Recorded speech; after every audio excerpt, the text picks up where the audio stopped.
come back. But I have very important Can you people. explain some of these expenses here? In particular, Bishop's Restaurant, $2,600. C Restaurant. Here's what I can say about that. Every premier in the country hosts other premiers. And this year we hosted 2 sets of premiers meetings in British Columbia. And so this year, Daryl Dexter in Nova Scotia is doing it. And his bill will be, I'm sure, it'll be exactly the same or very similar to the one that was incurred on behalf of British Columbians this year in order to host premiers. And so, you know, that's part of being a federation. Every province is going to have a bill similar to this every 10 years, and this was our year. Anything else? Have you defined a fair, you said you don't want to negotiate the fair deal, or define it in order not to negotiate in public. Internally, do you know what the fair deal is? Do you have staff working on it? And as a second part of that, do you have informal talks underway with Alberta, the staff to then talk to you, the staff about getting the fair deal? Well, you know what?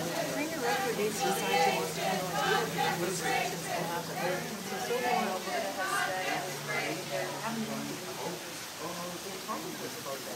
and what I've said is, Alberta and the federal government have to come to the table in British Columbia to talk about making sure BC gets its fair share, and to talk about how we're going to protect our environment to the best standards of the world.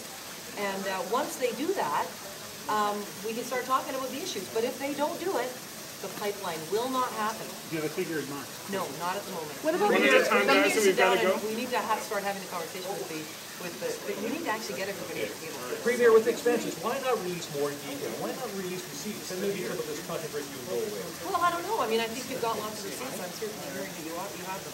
The poll results that came out today, the poll results that came today that show a significant drop for the Liberals, approval for your leadership being around 25, 26%. How do you feel about that? Well, you know what? I think that the poll that is actually going to matter is the one about a year from now when we get to election day. And that's the one that will determine who is in government in the coming year and or in the year after that. So I think, you know, when people walk into polling booths, they will be faced with a question. Do they want to have a government that is going to create economic growth, that has an excellent record of creating jobs, that's going to be a secure place to raise your family, or do they want to take a risk on a government that's going to send us down an entire